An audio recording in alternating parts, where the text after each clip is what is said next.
All right, and welcome into the Fantasy Pros NFL Draft Show. In this episode, we continue our breakdown of the 2025 wide receiver class by discussing wide receivers 11 through 20. I'm your host, Seth Woolcock, and I'm joined by two of my best friends in the space, including a man who continues to be ahead of the curve when it comes to grading prospects, Derek Brown, aka D-Bro. Mock Draft 1.0 is live for you this morning. How you feeling about it and the remainder of this class, man? Feeling good about this class overall, baby. And, you know, of course, the comments are coming flooding in on the mock draft, like with everybody that is, you know, a stan of whatever team being like, my team would never do that, ever. It's like, is this your first NFL draft? We can't deal in absolutes because none of us know, man. Yep. The first time when you start saying, my team will never do that, then you get the Michael Penix selection or then you get the Cole Strange selection. So don't say never. Yeah. Never say never, absolutely. Thanks for being here, D-Bro. Also joining us today is the host of the Fantasy Pros Dynasty podcast and my co-host over at the Betting Pros College Football Show, Scott Bogman. Boggs, long time no see. Great to be back with you, breaking down these prospects that were difference makers down the stretch during the college football season. How are you today, man? I'm doing great. You and I have not discussed Aaron Rodgers yet, so we have a lot to talk about here as Steelers fans. But I'm excited, you know, going through these prospects. This wide receiver class is deeper than we give it credit for. I mean, you know, it doesn't have the top end like last year does, but right. I like a lot of these guys in the middle. I think there's a couple standouts in particular. I think there's a couple guys that are probably overrated. But I think the middle of this class is better than people are giving it credit for. Well, and that's the fun part of this, man, is like this is when we start throwing some dart throws in our fantasy rookie drafts for Dynasty format. So these are a lot of the guys we're going to be talking about that are going to be in your third, fourth round, fifth round if you go that deep. Maybe you grab them after the draft on free agency. So we'll break it all down. As always, thanks so much for riding shotgun with us, whether that's on the Fantasy Pros YouTube channel or the podcast feed. We see you. We appreciate you. And as always, please give this video a thumbs up if you enjoy this type of content. Also, subscribe to the channel if you're new. And before we dig into the next 10 wide receivers, if you want to get our consensus rookie rankings, our dynasty rankings, or the latest redraft fantasy football rankings, just head to fantasypros.com/rankings to get hooked up with our latest ECR for free. Again, that's our latest ECR for free at fantasypros.com/rankings. Gentlemen, now let's go ahead and jump into the rest of the receiver class, starting with mock draft database's consensus. Wide receiver 11, Utah State's Jalen Royals. We've discussed Royals in the past on this program, specifically as Derek's biggest winner, or one of his biggest winners from the Senior Bowl. Despite not being 100% healthy, Royals' former JUCO transfer went for 55 receptions, 800-plus yards, 6 touchdowns this past season. This came just a year after finishing first in the Mountain West and second in the entire country with 15 receiving touchdowns. He went on to post a 9.27 relative athletic score at the NFL Combine after running a 4.42 second 40-yard dash. D-Bro, did his performance in Indy change your ranking or assessment at all? Nope. I liked Royals going into Mobile, still liked Royals. And, you know, we've talked about it before on this program, but like for me, for Royals, he proved a lot of things in Mobile. Going against better competition, winning with nuance and route running. And we talked about it so everybody can pull up the receipts from that show. Especially being at less than 100%. And then he goes out, and I had a chance to talk to him extensively at the Combine, and he said he's still not 100% even at the Combine. Now, it's not the foot injury that stopped his season, but he said he's still, the estimation off the top of my head that I remember talking to Royals about was 80 to 90%, that he felt okay, good enough to test, but not do everything. That's why we saw, did the vert, 85th percentile in the vert, did the broad jump, was okay, not amazing, but not terrible. But he didn't do the short area stuff, which, again, going back to Mobile, dealing with soft tissue stuff, not the foot injury that ended his season, but 9.2 RAS, that confirms a lot of things that you see on film for Jalen Royals. I mean, this dude is a rack threat. Put the freaking ball in his hands and watch him break tackles and churn out yards, man. So you team that with the route running nuance that I saw in Mobile. I love Jalen Royals, man. And I know it sounds like, okay, well, maybe I've got him ranked aggressively. Like, I got him at wide receiver 10 in this class. And I feel that's like, I'm a little bit in line, maybe a little bit above consensus, but a guy that I'm going to be drafting probably back into the second round if I can, in a lot of different spots in Superflex rookie drafts, depending where he goes, because I've got him. It's taking forever for my ranks to load, but I've got him, I think, inside my comfortable top 24 to 30 players. So he's right on that second round kind of boundary. Boggs, I know you're a huge Mountain West guy. What do you think of Royals as it translates to the next level? And where do you have him in your rankings? Yeah, I got him at 11 among wide receivers, and I go back and forth between him and Betch. So I could probably get him to 10 at some points. It's kind of like whoever I watched last, I like better. You know what I mean? Yeah. One of those between Betch and Royals. But, I mean, what you see from him is that first step explosiveness, and it proved itself in the 10-yard split as well, 1.49. That's 92nd percentile in the 10-yard split. Explosive playmaker. The quick first step gets him open, and he makes a lot of first tackle attempts miss with those extremely quick feet and body control. He's one of the guys that we'll see on this list that was the best player on his team by a wide margin. Everybody knew the ball was going to him, and they still couldn't stop him, right? High school track star, AAU guy, all the athleticism, all of it's there. He's still a bit raw in terms of route nuance and blocking technique, and really sometimes with those big physical corners, which is most of these guys on this list. But dealing with those physical guys, he still needs some more experience, I think. But I think this is a guy that, depending on his landing spot, what I want to see him do is learn on the job. I want him in 3 wide receiver sets immediately, probably playing from the slot to start his career, but he can play all over. And I just think this guy has a very, very high ceiling. I think the floor could be pretty low as well for a lot of these dudes, but I think his floor is fairly high. So I think he has a high ceiling and a pretty decently high floor, a lot of athleticism. So just let the guy learn. I think going to a spot where they need a wide receiver would be very, very good for him so he doesn't have to sit. D-Bro, can he sneak into day 2, or do you think he's an early day 3 guy? He's probably – there's so many wide receivers that I think are not going to go in the first round that fall into round 2.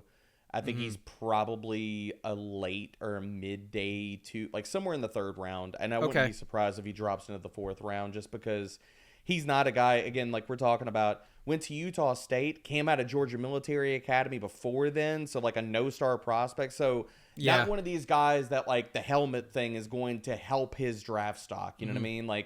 Basically, a team has to fall in love with him, and he had to prove some things both in Mobile at the Combine. I think he did, but I'm curious what the rest of the NFL thinks. Okay. Yeah, we'll certainly chat about Royals and all these prospects. We'll be live during that week on day 1 and day 2 of the NFL Draft here on the Fantasy Pros YouTube channel. So make sure you guys are subscribed, and we'll have more details about those streams here in the coming weeks. Let's go ahead and let's transition to wide receiver 12. It's Miami's Xavier Restrepo.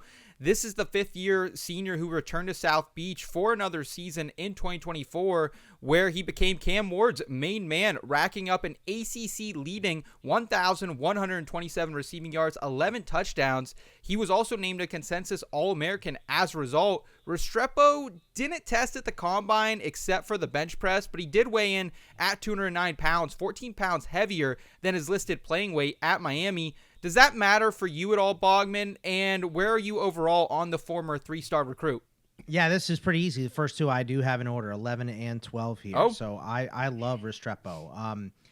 Obviously, the size is a concern, but this is a guy recruited by Harvard and Georgia, but decided to stay close to home, and he set the all-time receiving record for the University of Miami. He has so much experience. The route running is impeccable. He dices up zone coverage.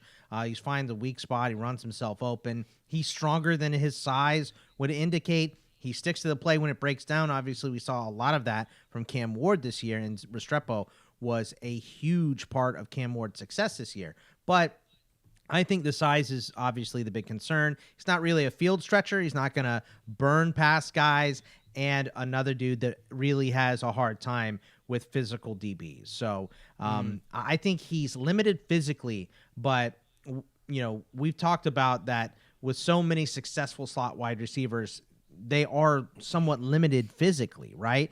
And they still have a lot of success. The motor, the route running, the technicality that he plays with, I think will all overcome those physical disadvantages. D-Bro, is that how you kind of project Restrepo at the next level, is as some type of power slot wide receiver? Yeah, I think he's going to be slot only. There's a bunch of guys in this class, like we've kind of talked about in previous episodes. Like, I fully believe, like, you could put Jalen Knoll, you could put Ibuka on the outside, they can win and stuff like that, depending on the coverages and the corners that they're facing. Restrepo's not that guy. I think he's going to be slot confined.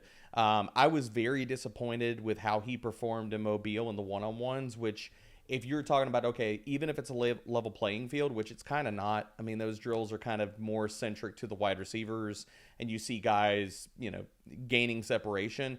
I was very disappointed in Mobile to see Restrepo get strapped up on a lot of different reps and have a hard time against really good competition earning separation. So that dropped him in my ranks, where I think going into Mobile, I was pretty much probably in line with where Bogman is on him. I've dropped him to wide receiver 16 in my ranks. There's just, when you get into like the tier 4, tier 5 of this class, there's just some guys and some skill sets that I like a little bit more than Restrepo, but like, Sure. You know what you're getting with him. You're getting a guy that's low center of gravity. He kind of looks like a running back after the catch. He can break some tackles. He can make some yak.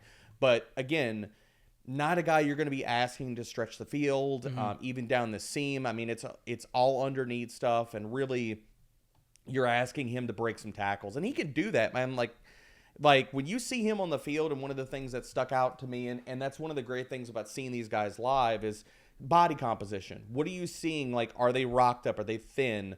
What do they look like coming off the line? Restrepo looks like a freaking running back, man. Like, all you see is butt and calves. Like, when you see this guy in freaking like football stuff, Yeah. he could have stood side by side with like freaking. He reminded me of Cody Schrader from last year. Sure, where yeah. you just see nothing but lower half, and you're like, oh my god. Like, okay, well, I see why you're breaking tackles. So again, I think he's a known commodity, a guy where he probably goes on day 3 to some team that has a slot need, or maybe he's the backup slot wide receiver in the plan, maybe for 2026 and not 2025. Okay. Before we keep it moving, if you want a chance to win a signed Stephon Diggs Texan jersey for free, courtesy of our friends over at pristineauction.com, all you have to do is subscribe to the Fantasy Pros YouTube channel right now. Drop a comment below on any Fantasy Pros Dynasty podcast video, and that's it. We'll be announcing a winner right here on the channel, so make sure you turn on those notifications so you can be alerted when new videos are up and to claim your prize. Coming in at wide receiver 13, it's TCU's wide receiver Savion Williams, who was featured on Bruce Feldman's 2024 Freak List. Sony Dykes deployed this guy really all over the field, at wide receiver, out wide, in the slot, in the backfield, and even occasionally down the stretch as a Wildcat quarterback. Williams then ran the 40 at the combine, posted a 4.48 second 40 time, which not bad considering his size. However, he was measured at 6'4", 222 pounds, a touch smaller than what TCU had him listed at initially. D-Bro, I know Williams was someone you were dying to see at the NFL Combine. Did he do enough to remove that gadget player label from his profile? I don't think so. I think, again, talking about known commodities and stuff, I think we haven't seen this archetype of player like truly succeed. Now, we've seen a lot of teams in history, take a bite of the apple with the Cordero Pattersons, the Laviska Chenaults of the world. And that's the archetype we're talking about with Savion. And so, like, I think he tested fine, man. Like, the fact that he was a freak lister tells me everything I needed to know. We can weigh the combine, not weigh the combine. I think, like, you turn on the film and really it's going to tell you everything you need to know about this player. And he can break tackles. You're going to use him in a lot of different facets of, like, as you're building out how you want your offense to look. And that's what TCU did. They use him on screens, handoffs, freaking Wildcat snaps. In 2024, he got 322 rushing yards. So a player that I have a hard time seeing him ever carving out like a full-time role as a traditional wide receiver. But you're telling me a team sees him in a similar mold of like a dollar store Debo, and they want to put him in a lot of different facets of their offense and really just get the ball in his hands. Yeah, that's probably where he's going to fit in the NFL. And we know that based off of his game. Now, in the traditional wide receiver usage that you see at TCU, which the games that I was able to get all 22 was more limited.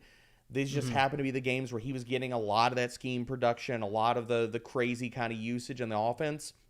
What I did see from him as far as a traditional wide receiver, he looked pretty good as far as like dealing with man press coverage situations. And that doesn't really like shouldn't shock anybody considering the physical acumen this dude has. Like hand fighting, he has good play strength, but still, questions about route running nuance and if a team wants to try to take the square peg and try to put it into the round hole and make him a traditional wide receiver.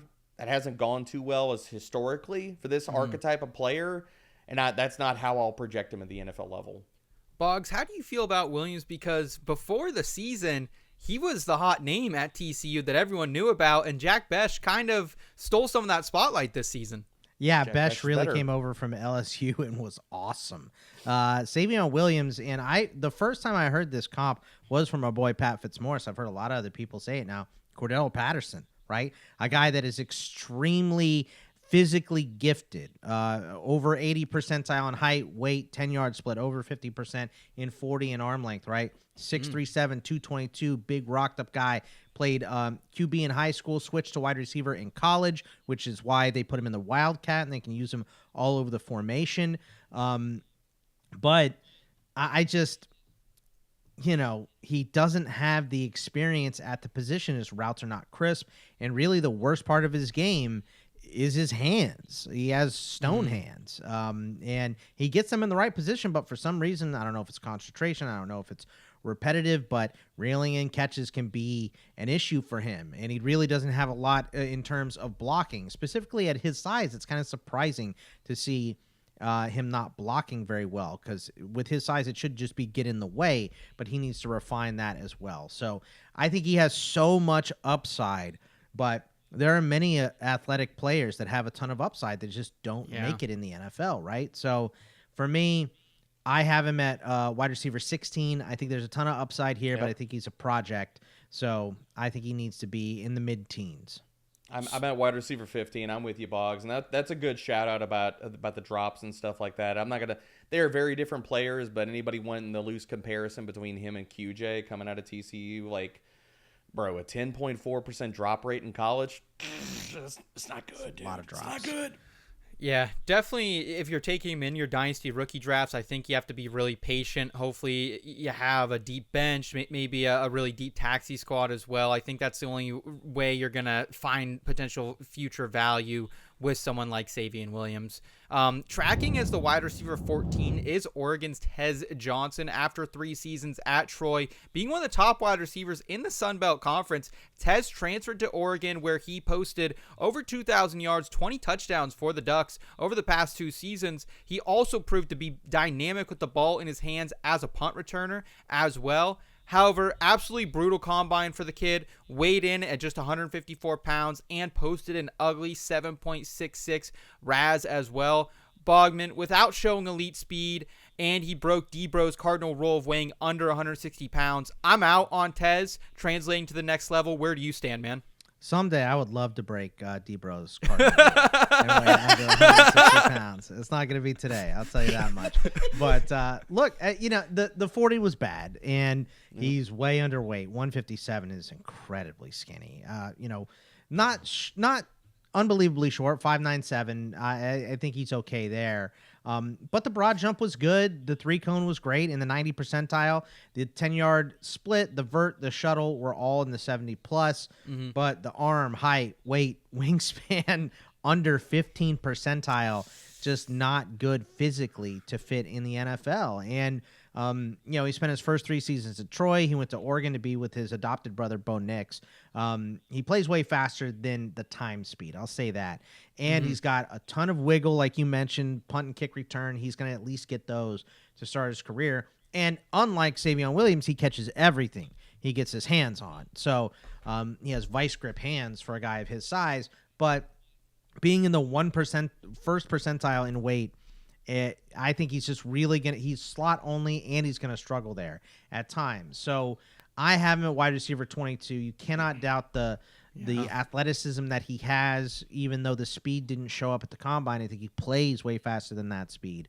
But he's not Tank Dell, and we've seen what has happened to Tank Dell in the NFL, right? He's too small to make it long term in his career, and I think the same thing is going to happen with Tez. So I think he gets drafted, but if he doesn't, he's at least going to the Broncos practice squad for sure. So I think he's going to play in the NFL, but I just don't trust his long-term aptitude at that level. Derek, it sounds like you feel very similar. I'm out. I'm not drafting him in Dynasty. I'm out. And however we want to dice this up, we could talk about the size. Just the size alone makes him an outlier of outliers of outlier. Like, if he does hit, fine. I will own the L. That's fine. Mm-hmm. I just don't see it happening, dude. Like, players that are that small and then he doesn't test like an alien. Dude, we've seen guys that are that size, Tutu Atwell, that run like lightning, and they still don't make it. So what's the outs for Tez Johnson? Oh, it's the route running. Well, that's not really the case, because if you look at his production profile, it is horribly fraudulent. We're talking about a guy that was utilized in motion, bunch formations, from the backfield. Basically everything that Oregon could do to get the ball in his hands with manufactured touches. This guy was also, last year, had 51.7% of his target volume on screens. He had the 8th most screens in all of FBS.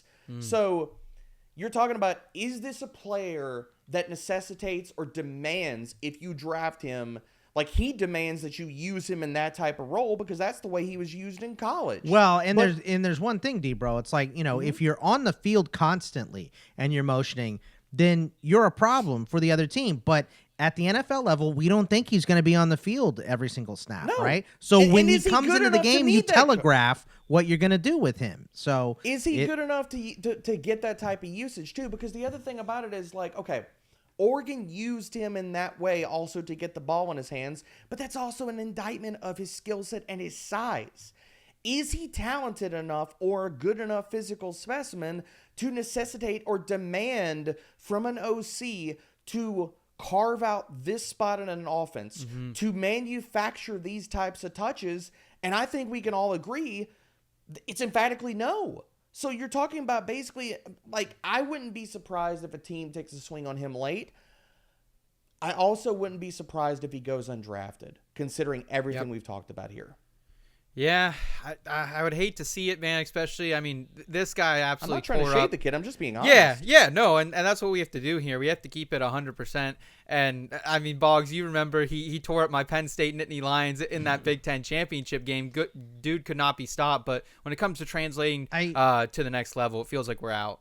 I got to be honest. I hate thresholds, right? I don't like them. I think they can ruin a good prospect for you, but I think the weight one, if you're going to have one, that's probably it. You cannot be under 175 in the NFL and expect to last. It just doesn't happen for guys that small. So, I got him at 22, which, if his consensus is, what did you say it was, 13 or 14? 14, yeah. That's tough, man. That's a big drop. High. So, yeah. It's too high. Very I got him gifted at athletically, and he can be a kick and punt returner for his entire career. Yeah. There's guys that do that at that size, but I just don't know if he has much more than that. Like, I mean, like, give me. There's just a host of wide receivers here. Like, I'll take Savion over him, because even if we're worried about the role and stuff like that. Okay, you're talking about a similar role for both of these guys. When you really, like, when you pop open the hood, you're like, okay, the role is not that different in how both of these teams got the ball in their hands. Oh, except one's a physical freak and the other one's kind of short and he's light. Okay, well, if you're taking, like, which one of these archetypes of wide receivers am I going to draft? Okay, well, Savion versus Tez Johnson, who Savion looks like he ate 2 Tez Johnsons. Okay, I'll take Savion. Yeah, I'll take the 6'4", 222-pounder for sure. Next up is Maryland's Ty Felton, former 3-star recruit who led the Terps in receiving yards this past year. He totaled 96 receptions, 4th in the country, over 1,100 receiving yards, and 9 touchdowns as well. He earned first-team All-Big Ten honors and was one of the few bright spots on this 4-8 Maryland team. Pretty good combine for the kid, too. Posted a 9.6 RAS after running a 4.37 second 40-yard dash. D-Bro, I know Felton is one of our guy Fitzy's favorite rookie wide receiver sleepers. Are you on board that train as well? Yeah, I'm okay with watching the train pass me by if he gets steam in Dynasty rookie drafts. I like the kid. I don't love him. Like, He's my wide receiver 17. I think he's a solid prospect. I don't think he's an amazing prospect. Like, also considering outside of the combine, like, you could turn on the film and see, okay, he's got speed and stuff, but there's also parts of his game where it's like, how excited am I going to get for a wide receiver over the last 2 years that's ranked 57th and 148th in yards per route run? I think he's good versus zone coverage. You see him get separation, a lot of underneath stuff. I know that he played almost 77% on the perimeter in college. I think he's probably more likely going to move to the slot in the NFL. Yeah. And maybe that helps him a good bit because he's not a my ball winner. Like, and again, we talked about drop issues. His are not as pronounced as other wide receivers in this class, but a 38.5% contested catch rate, a 5.9% drop rate. Drop rate's not like immensely alarming, although you do see him body catch some things.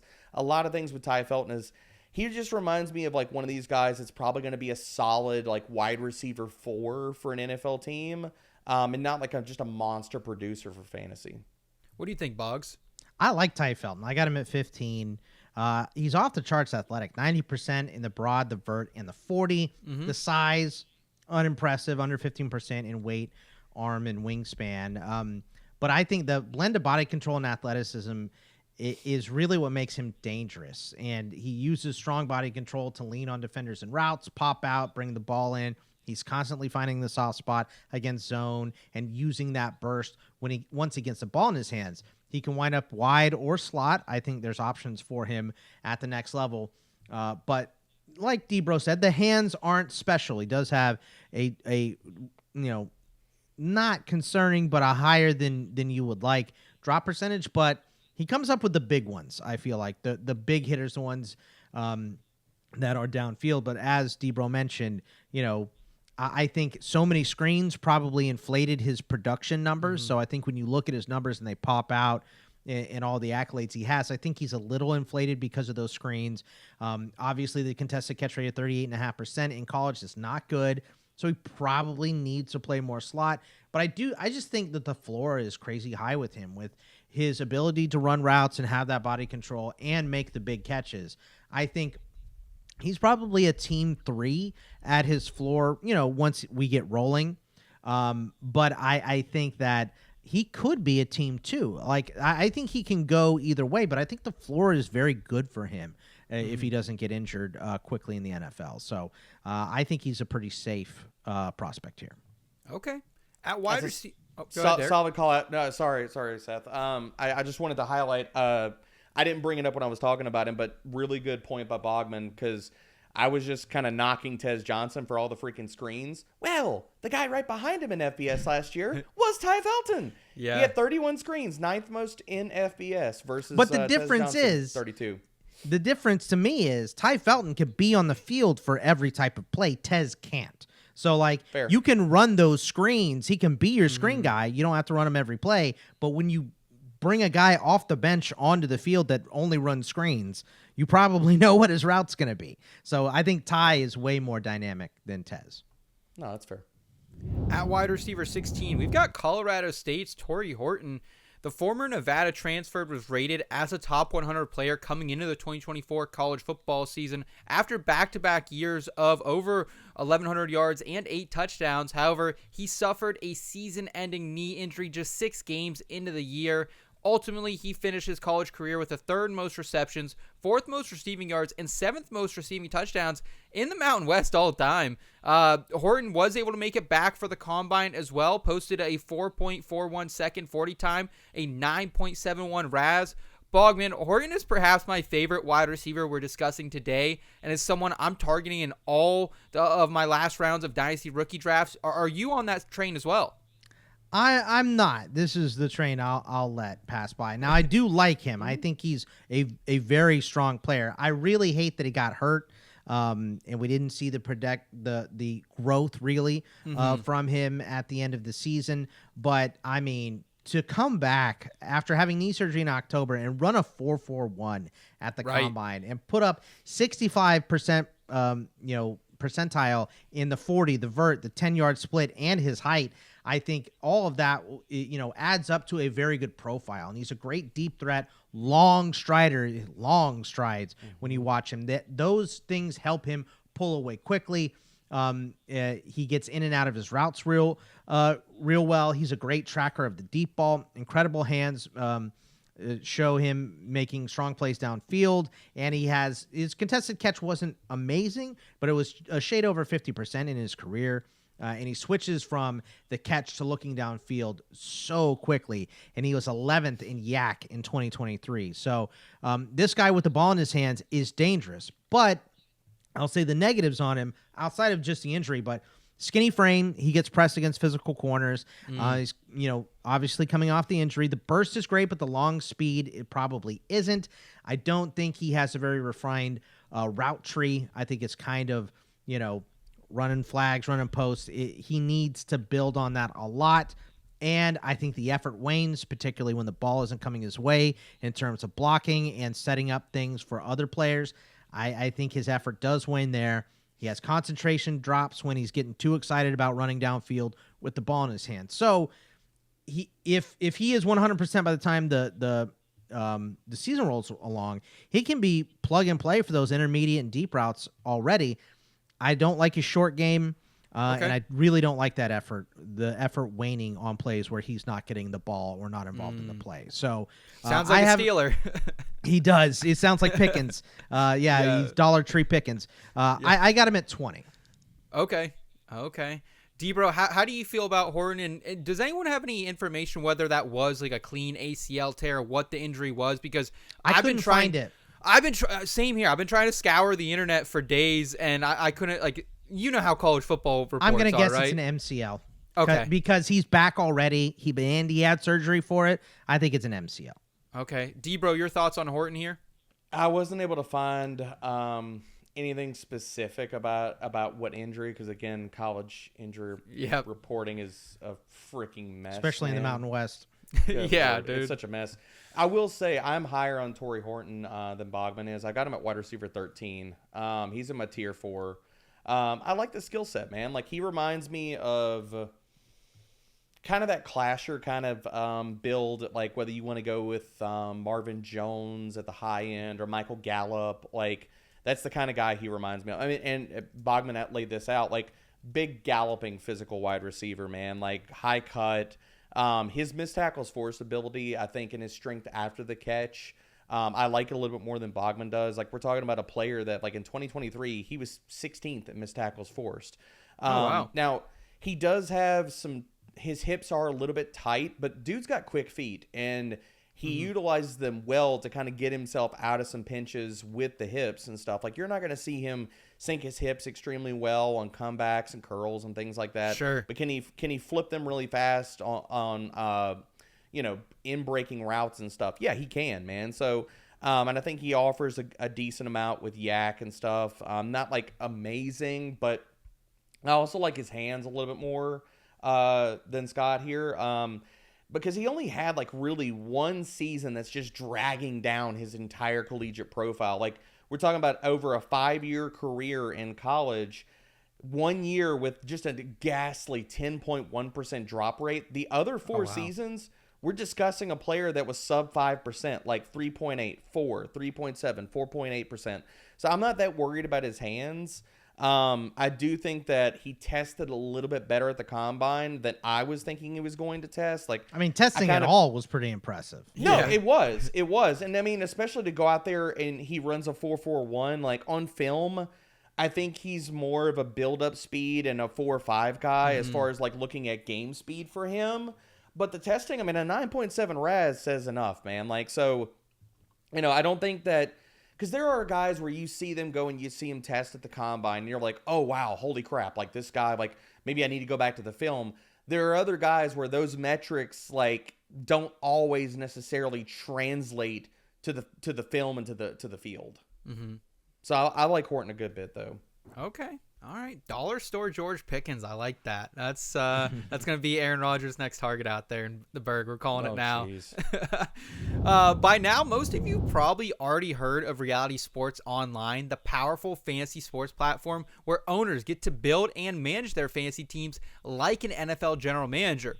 But the question is, have you tried it yet? It's time to go out and see what all the buzz is in the Dynasty community. Free agency, multi-year contracts, a rookie draft, multi-team trades, franchise tags, contract extensions, first-round rookie options, automated contracts, and salary cap functionality, and much, much more. If you think it sounds complicated, it's really not. And the best thing about Reality Sports Online Fantasy Front Office is that it doesn't take any more time than a standard league. It just requires a bit more strategy. Think you're among the fantasy elite? Well, this is the platform to test your mettle. Still not sure? You can test out your general manager skills for free in a mock free agency auction. If you like what you see, use the promo code FANTASYPROS to receive a 10% discount on your team or league today. Again, that's promo code FANTASYPROS to receive a 10% discount on your team or league today. Fantasy just got real at realitysportsonline.com. All right, next up, Washington State's Kyle Williams comes in at wide receiver 17. And what an interesting college career this guy had, man. Had instant production at UNLV, then transferred to Wazoo after 3 seasons there. And despite the dissolving of the Pac-12, his quarterback Cam Ward transferring, Williams had a career 2024 season, 70 receptions for nearly 1,200 yards, 14 touchdowns. However, Williams did not have the best showing in Indianapolis, finished with a 7.84 RAS. Derek, is Williams anything more than a day 3 flyer to you? I think he's going to go somewhere in day 3. And I know there's a lot of stands. There's a Kyle Williams hive out there that loves him. Yeah. I think he's a good player. I don't think he's an amazing player. Like right now, I've got him at wide receiver 18, right behind Ty Felton and right behind Xavier Restrepo. I think somewhere in that mid to late teen range is kind of where I'm at. Like, there's a lot to like about his game. Like, he's got the speed to stretch the field, but this is really a guy we're going to talk about more of beating zone and more of creating with the ball in his hands. And so I look at him as more of an underneath weapon. And like, we could talk about, like, did he have a really good 2024? Sure. Was that also his 5th year in college and didn't really make a lot of waves up until that point? So, like, I don't really, like, go down because NIL and a lot of other things and has changed the college landscape where we can't always just say, okay, well, if he's not an early breakout guy, right, then, he's never going to make it. I think that's kind of changed the flavor of the coffee a little bit. But a guy that I think I'm going to more lean into that kind of, not crowd, but the way that I'm looking at him, he kind of benefited from being in college for so long. But I think he's a useful player, man. Like, he's got a dense lower half. He could break some tackles, create some yak, beat zone coverage. He's still got a lot that he needs to improve. Like, the straight line speed is good, and that helps him get downtown. But when you're asking at the top of the stem to create separation, to have clean and crisp route breaks, I don't see that as often. I mean, I think I'm kind of being kind by saying it's inconsistent at times. So a player that I think we could see a little bit more utility. Like, he didn't get like a lot of the like handoffs and manufactured stuff in college. I think we're going to see more of that. Like, I think he's kind of a poor man. And again, we're going dollar store versions of a lot of players because we're discussing players that are, in the teens to 20 range in the wide receiver class this year. I think if a team is looking for kind of like the dollar store version of Jaden Reed, you're probably going to get that out of Kyle Williams. Okay. Do you guys know what Ollie's is? Have you ever been to an Ollie's? Aldi's? Yeah. Aldi's? Oh, no, Ollie's. No. Oh, I was like, is there a silent D in here? I was like, I don't know. I was like, no, I haven't heard of that. I have heard of Aldi's. Ollie's is like a discount store up in the Northeast here. It's like logos like an old man. And it kind of smells weird when you go in there, but you can get some really cheap stuff. So if Ollie's wants to sponsor... Are you about to ask me if I shop at Ollie's? Where are we going? Where are we going with this? I was just curious. We were talking dollar store, so I was just curious if anyone had heard of it because I didn't know. It's always a conversation among friends. I feel like we talk all these a lot. Bogman, your thoughts here on Kyle Williams and what a career, as we said, like probably would have played in bigger games if he would have just stayed at UNLV, but has a monster 2024 season at Wazoo regardless of the conference. Yeah, fifth-year senior, and he has put the work in. And I think he routinely gets open. I think he has a very good route tree. I think it's pretty refined. Mm-hmm. I really like his ability to sell a route, gear down, and catch the ball and ramp back up. I think he does that stop-start very well. He's consistently finding separation different ways, and he can play on the outside where he mainly played. But I think, transitioning him to the slot wouldn't be difficult at all for him. But I'll say this, he can't get stood up by physical CBs, again, like a lot of these guys can, because he's 5'10", 190. So if you're over 200, get hands on him, he's not going anywhere. And another guy where the effort wanes sometimes, specifically in run blocking, but it can be seen in routes as well. He's, mainly used to running a route to catch the ball, and when he doesn't do that, he's not really into it. So the biggest concern is that when he doesn't get separation, that he's not coming down with a lot of contested catches. So I think the thing that is positive for me is that during Senior Bowl week, you heard a lot of good reports about how he was whooping guys one-on-one in those drills. So I think seeing that at a higher level already is a very big positive towards Kyle Williams. So I have him at 17. I think, Debro, you said you have him at 18. So I'm like one spot ahead of you on him. He's not my favorite in this class, but I do think, if he can get that separation, he has a high floor. But if there's no separation, he's going to be a bench guy for a long time, probably out of the league pretty quickly. So I think he's kind of a coin flip with pretty good upside, though. I kind of look at him and there's a lot of similarities that you can that I draw when I watch him and I watch Ty Felton. Deep speed and the ability to get downfield is a little bit different, but I think how they're going to be deployed in the NFL might not look that much different. Okay. Speaking of Felton, let's head back to College Park for wide receiver 18 with another Terp, Kaden Prather. At 6'3", 204 pounds, Prather was more that prototypical X receiver for Maryland this past season. He posted back-to-back seasons of 600-plus yards after transferring from West Virginia. Not the worst combine, clocked a 4.46 second 40-yard dash, but ultimately finished with a 7.4 relative athletic score. Boggs, does Prather move the needle for you at all? He does. I have him at wide receiver 14. And, okay. 89% height, 66% 40 at 6'3", I think that's really good. He wins with the size and the route running. The body control at his size is really impressive. The catch radius is huge, and he is extremely crisp in and out of his routes. Very good in man coverage because he finds that separation. He uses his size well. He can also find the hole in the zone coverage. He doesn't have to be crazy athletic because the fluidity is there to me. I think what did concern me with him and why I have him down at 14, very unimpressive 44.7% catch rate despite this big size. He can shield, but he's not high pointing very well. 4% in the vert, 4 percentile jump, 12% in the broad. Wow. So the athleticism is not quite there. He really needs some of the separation. It's going to be harder at the without that top level speed at the next level. And he was outpaced by his teammate in terms of production in Ty Felton. Yeah. He has that Nico Collins archetype of wide receiver, right? But for every Nico, there's Keon Coleman, right? Mac Hollins, right? Yeah. There's a lot of those guys. So I would say the things that I like about him is he has the motor, he has the body control, and I think I'm willing to take a risk on that. So that's why I have him at 14. But I have a pretty clear tier break. One pick before him at 13. I think there's a big tier break, and he's the first of the next tier. Debro, how do you feel about him? Because this feels like a class where there's not a lot of typical guys who profile as X receivers. But as we just mentioned, sometimes that doesn't always translate to fantasy production, i.e. Mac Hollins. Yeah, I've got him... where you at again, Bogman? 14? 14, yeah.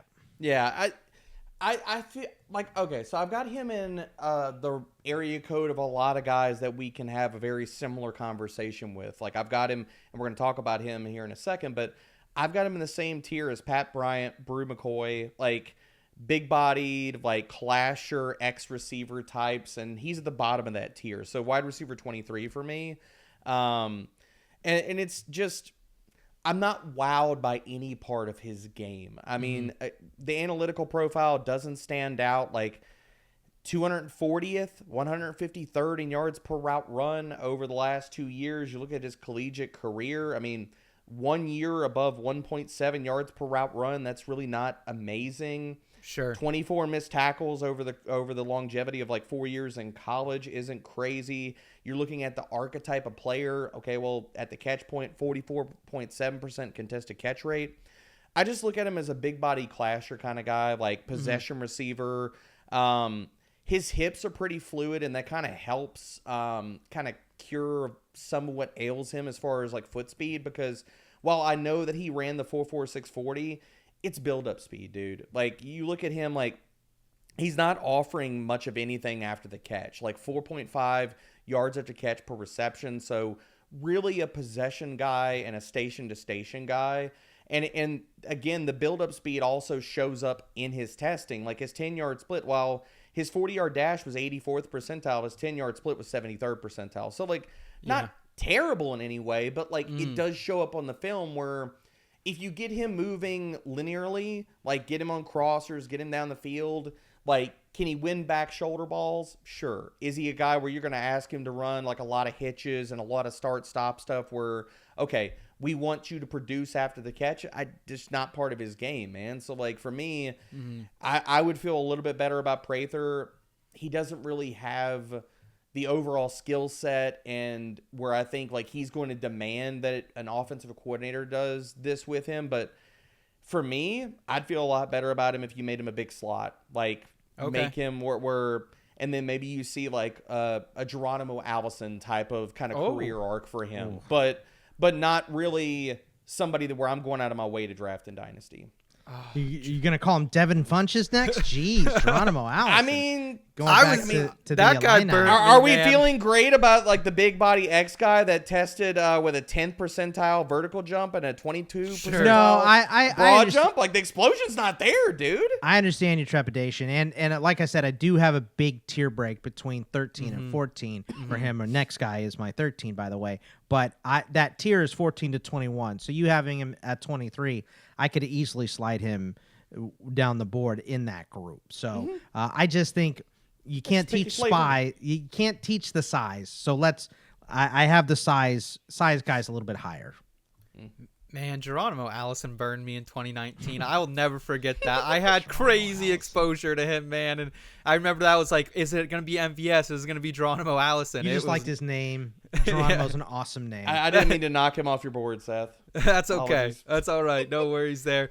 Real quick, I did want to remind everyone, though, about our Dynasty Rookie Draft Simulator that lets you complete a mock draft in minutes with no waiting between picks. You can customize your league settings to match your league's exact format. Also, premium subscribers, you can test out trade scenarios by mocking with your trade draft picks. Prepare for rookie drafts and dynasty startups in one place. Use the Dynasty Rookie Draft Simulator to dominate your rookie draft today at fantasypros.com/simulator.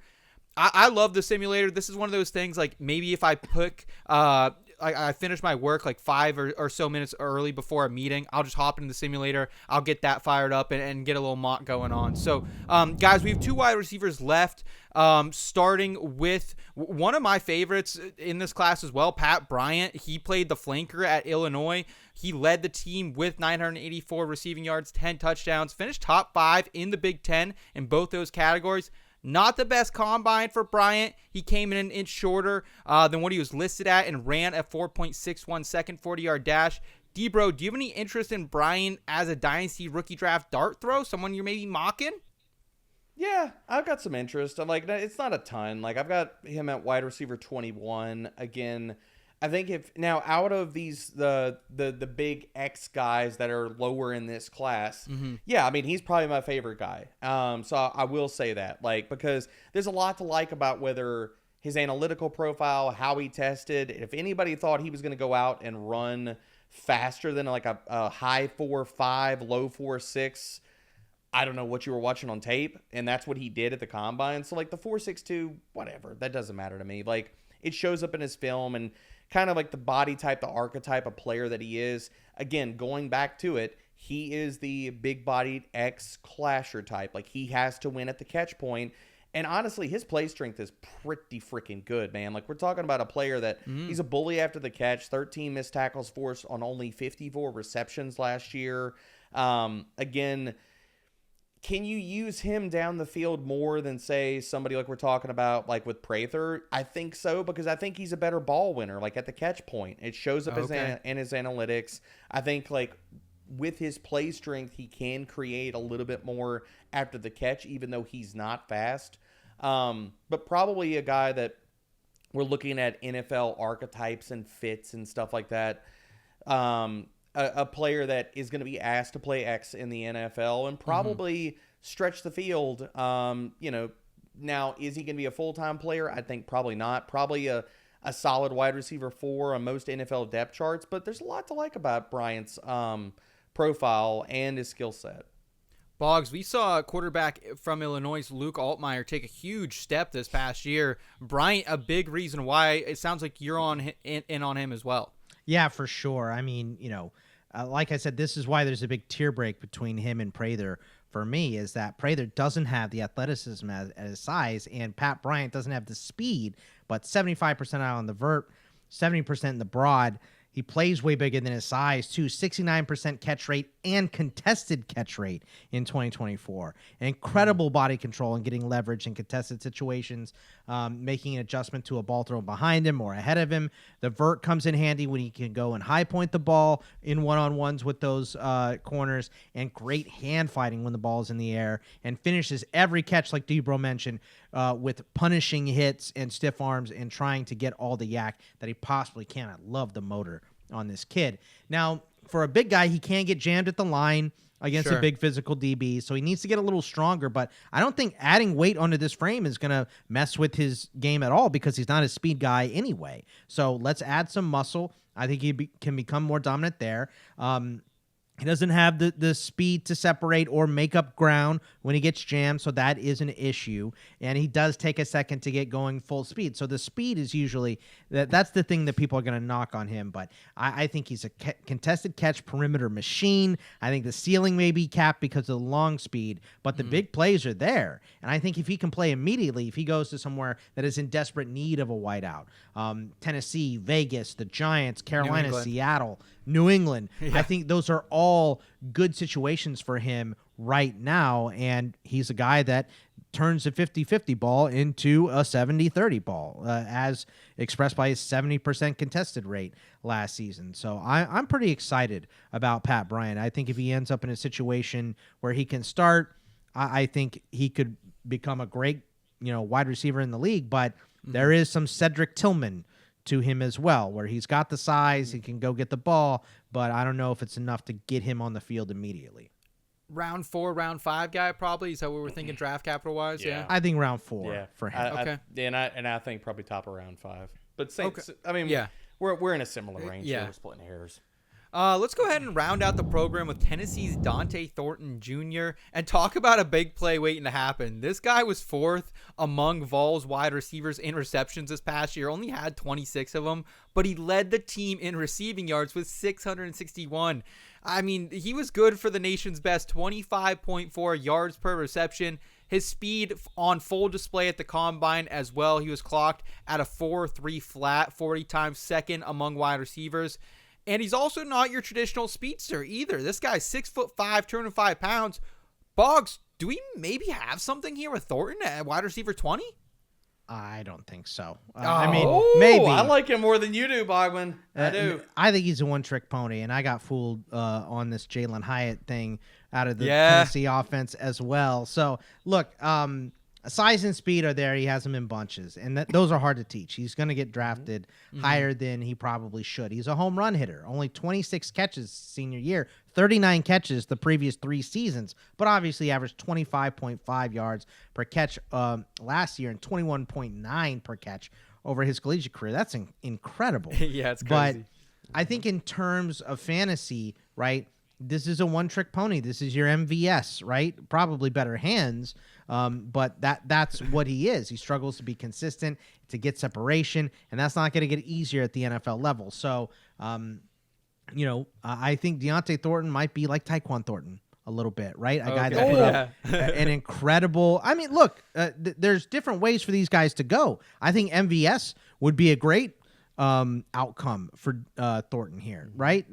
A guy that can stretch the field, he makes big plays, but what is that in fantasy? That's like a bench wide receiver, right? So I think people see the size, they see the speed, and they go, well, he's got to be a day 2 pick. I don't think he's going to land in there. I think he's a 5th round pick, 6th round pick, somewhere like that. And he's just very unrefined. He's very raw. So there's a lot to build on with this size and speed. I just don't know if he can get there. What are your thoughts, D-Bro? I like him. Now, my ranking is not going to reflect that I really, really like this player, but he's wide receiver 19 for me. I really like Dante Thornton. And let me contextualize and frame this properly. I know what I'm getting out of Dante Thornton. Mm-hmm. What I'm asking out of Dante Thornton is be exactly who you are. I don't want you to be anybody else because you're big and you're freaking fast and you run away from people. So, like, the team that, and I tweeted this out already, I want him to be, and I think he's a fantastic fit. Go let him be a Seattle Seahawk. Put him in Clint Kubiak's offense. Can he be a bigger-bodied Rashid Shaheed and let him stretch the field? And the other thing about it is, this dude is a dog. When you see him also, like, he blocks his ass off for running plays. Like, it's 110% effort every freaking snap. And I think you're looking at the role that he will play in the NFL. I agree with everything that Bogman laid out, in the sense that he will be a field stretcher. I do not think he will be a high volume guy. But if you were an NFL team and you were looking for somebody, and I agree, I think he probably goes in round 5 of the NFL draft. If you're a team that needs a field stretcher, a dude that can, whether we're talking about winding up and tossing bombs down the freaking field, or just running clear outs and creating space for guys underneath, give me Dante Thornton Jr. to Seattle. Give me Deontay Thornton Jr. to the Raiders late in the draft. Wherever Russell Wilson goes, those rainbow balls would be perfect for him. Dude, like, I know what I'm getting out of this player, and in the role that he is going to play, that's my exact comp. He is MVS, but he's bigger and he's stronger than MVS. So I know what I'm getting out of this player archetype, and I think that he is going to find a home, and we're going to talk about him in the NFL. Now, is his production going to be consistent? No. Yeah. But does he have the ability to do the Shaheed and the MVS things and catch 2 balls for 80 and a touchdown? Yes, he absolutely does. So, again, I know what I'm getting out of him. So I don't have any illusions. Like, okay, I'm not saying that Deontay Thornton is going to turn into some high-volume receiver. But if you're talking about, like, in this same archetype, like in a player where I think if you get him moving linearly, whether that's on go routes, deep overs, hell, put the ball in his hands and get him on jet sweeps. We know he can run away from people. Like, why am I going to draft, if I'm an NFL general manager, and I understand all the other Wildcat craziness, and who knows how much of that crosses over to the NFL. But for me, in the way that you can utilize his skill set, why draft a Savion Williams in round 3 when I can go get a Deontay Thornton Jr. in freaking round 5? Wholeheartedly agree with that. Yes, I would much rather have a 5th round Thornton than a 3rd round Savion Williams, for sure. Yes. I feel like MVS is that rash that never goes away. Like, it just slowly pops back up here and there. I mean, down the stretch, if you're betting anytime touchdowns on this guy, you're making a profit, because he kept doing it for the Saints when they had nobody out there. So Seth, you should get that looked at, man. yeah, I might, honestly. That's going to do it for us today on the Fantasy Pros NFL Draft Show. Thank you so much for watching. Derek and I will be back next week with our tight end preview episode. Again, please like this video if you enjoyed it. Also, subscribe to the Fantasy Pros YouTube channel and the podcast feed. For Derek Brown and Scott Bogman, I'm Seth Woolcock. Take care, y'all.